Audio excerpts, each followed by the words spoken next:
Hey everyone, it's Dora from flippinghousesanpancakes.com, and today we're going to do another episode of Let's Cook for Shabbos.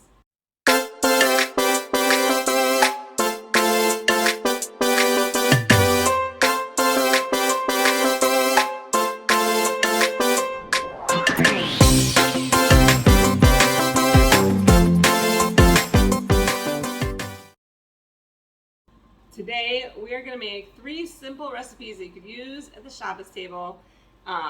Again, super simple because I don't have time. Do you have time? I don't think so.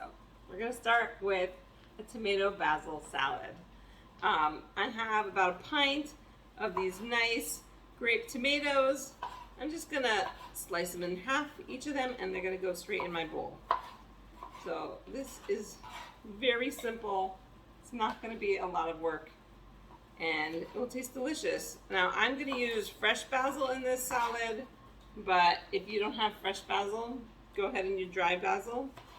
Obviously fresh basil is going to be a brighter flavor, but it's going to be fine either way. It'll be delicious. And it's just such a good recipe. It's so easy. So easy to make, and it looks pretty too. And isn't that part of the fun? Is just seeing how pretty a salad looks on the table. All the bright colors. So we'll get these all sliced up. Just in half. If you want, you can quarter them. You don't have to. If you want, and you don't want to use grape or cherry tomatoes, you could definitely use a large tomato, a beefsteak or a Roma. You could definitely use those and just dice it or slice it up. That's not a problem. You're going to use about half of this red onion, and this I am going to dice. So I'm going to make a nice dice of my red onion. Again, the beautiful vibrant colors. We're going to have the red, we're going to have the purple from the red onion. I'm going to just go ahead and put that right in my bowl.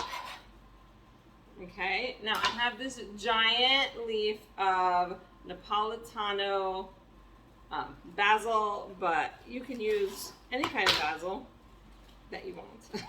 I won't tell anybody, that's for sure. You can definitely use any kind of basil that you would like, and I'm just going to chop it up because I don't want huge chunks of basil in my salad, but I want that really bright flavor. There we go. Oh my gosh, if you guys were in my kitchen, you would smell this right now. It is so delicious. This is not the type of basil you usually would use in, for example, a pesto. You would usually use a Genovese basil. I have these growing in my arrow garden, so I have Genovese basil, but I also have Napolitano basil. It's these giant, gorgeous leaves of basil. It still smells very similar and absolutely delicious. I have some pre-sliced black olives. Yes, I'm cheating. It's okay. It's okay to cheat sometimes. I don't have time to slice everything.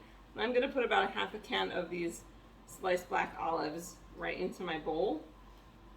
Oh my goodness. I realized I forgot one ingredient right over here on my... I don't even know where my salt is. All right. I'm just going to put about a teaspoon of salt into my salad. This is almost done, like literally almost done. For that bright acidy flavor, I've got some balsamic vinegar. Okay, balsamic vinegar right here. I'm going to put about a tablespoon, maybe 2 tablespoons if you want a little more vinegary. And it goes so well with the tomatoes and the olives. If you have not used balsamic vinegar, get a bottle. It's worth it. You're going to really like it. And in this salad, I'm going to use what I don't usually use, which is a little bit of olive oil, about a 1/4 cup. And we're going to toss it. That'll work. We're going to toss it. I should put spoons here next time. I'm going to toss it, and I'm going to show you this salad. It is so beautiful and so flavorful. It'll still taste good later in the day. It's not going to wilt, which is awesome. Like a lettuce salad would wilt. Look at that salad. Isn't that gorgeous? You should smell it. The balsamic vinegar, the fresh basil, absolutely delicious. That is the first recipe I'm making for Shabbos. Now we're gonna get started on my second recipe. Okay, now that my tomato basil salad is done, I'm gonna get started on an Asian-inspired cauliflower super easy, roasted in the oven. I took a big giant sheet pan, I put a piece of foil on it, I sprayed it with some cooking spray. This means I have almost zero cleanup. The only cleanup I'll have is the little bowl in which I mix my sauce. So I spread out my frozen cauliflower on the sheet pan, and now we'll make the sauce together, okay? We are gonna start with, I have some hoisin sauce.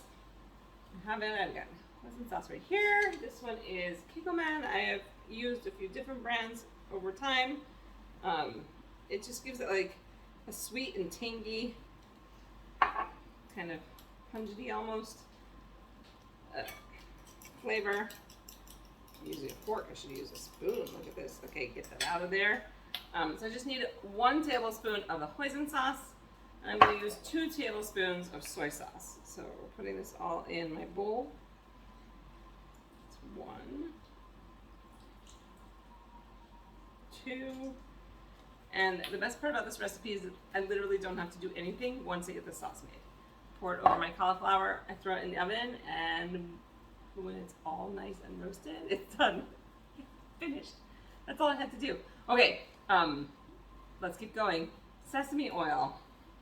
That's mirin. Sesame oil. We're gonna put 2 tablespoons of that as well. 2 tablespoons of sesame oil.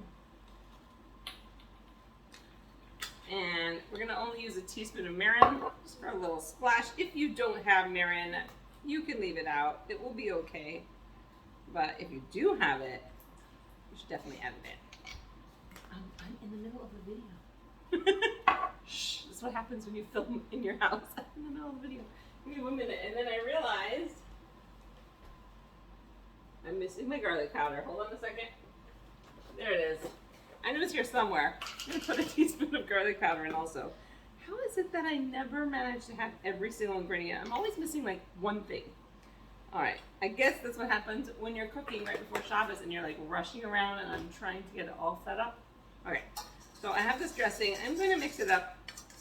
The only thing I will sometimes do is once I put this in the oven, sometimes I will go back in and kind of very gently toss the cauliflower just to make sure everything gets properly coated. It's hard to make sure everything is fully coated when it's frozen still, but I don't have the patience to wait for it to unfreeze. So, okay, oh, it smells really good. Okay, so what I'm gonna do is I'm just gonna very gently drizzle this over all my cauliflower.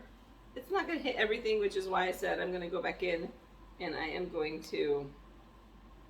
go back in and toss it.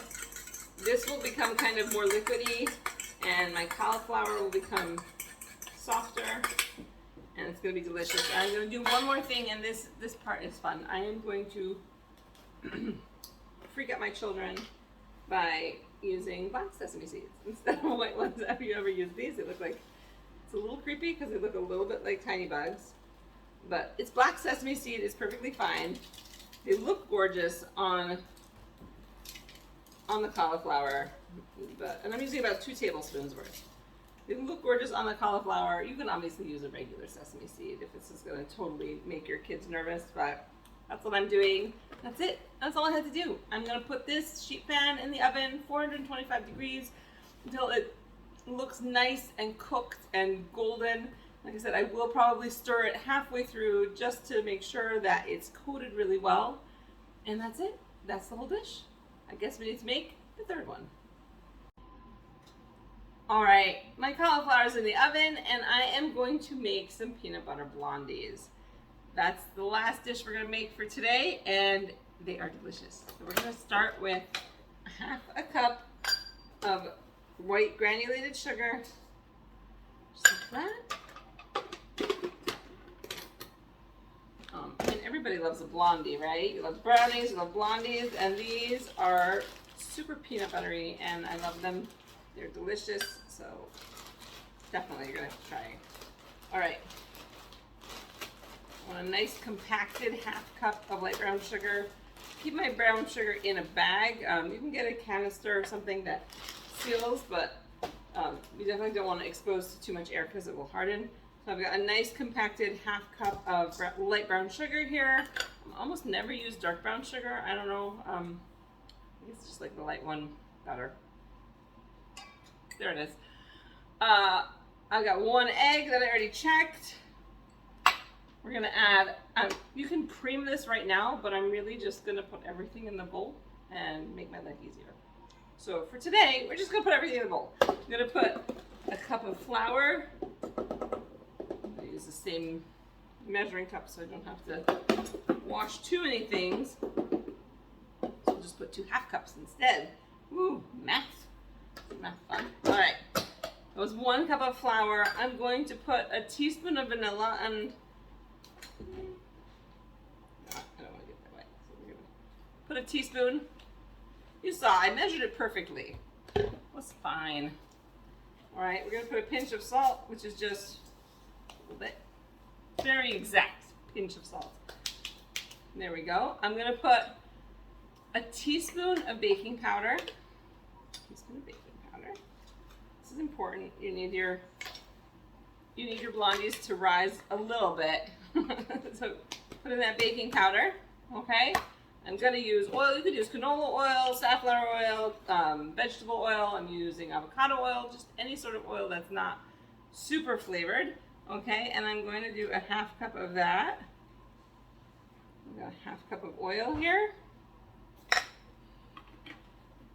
Now we've only got 3 more ingredients. Do I have them all? I think I actually got all the ingredients together today. This is amazing. This almost never happens. I'm gonna do about a half cup of peanut butter. You could use chunky if you want. You just use whatever kind of peanut butter you have in your house because we are going to add peanuts to this anyhow. So a half a cup of peanut butter, then a half a cup of lightly salted peanuts. These are the ones I had in my house right now. So we're going to add them in. Look at this, half a cup of peanuts. And check out this new, it's the first time I saw them. Have you ever seen Nestle Toll House allergy-free chocolate chips? They are Parv. I've never seen them before. We're going to use them today. I hope that they're as good as regular Nestle chocolate chips because, I mean, that would be great. We need a half a cup of chocolate chips. Use these nice Parv chocolate chips that I found.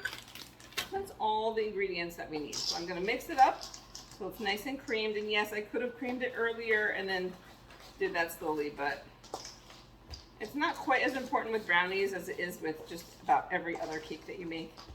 So, blondies in this case. Peanut Butter Blondies. You can smell the peanut. You can smell it. It smells so good. I'm gonna get this all mixed up. Almost ready. Just want to make sure everything is mixed in well. A piece flew away.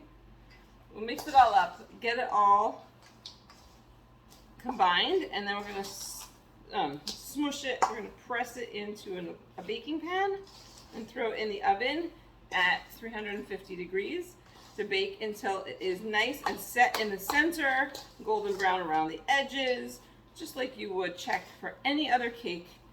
You don't want it to get too dry, so you do take it out just as soon as it doesn't look wet in the middle anymore.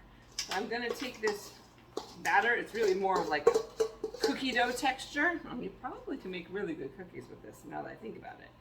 I have to try that one time. Oops. Miss. Okay. And I'm just going to press it right into my baking pan. And then we are going to get this in the oven. Now, if you want them to be thicker, use a smaller pan. If you want them to be thinner or maybe a little more crispy, use a bigger pan. It's really all up to you. Okay, got that in the pan. We're gonna bake it at 350, and when it's all ready, we'll come back and see how they look. And that's my Asian-inspired cauliflower, my peanut butter blondies, and my tomato basil salad. I hope you enjoyed this video. If you did, please subscribe to my channel, hit like, hit the bell for notifications so you find out every time I upload a new video.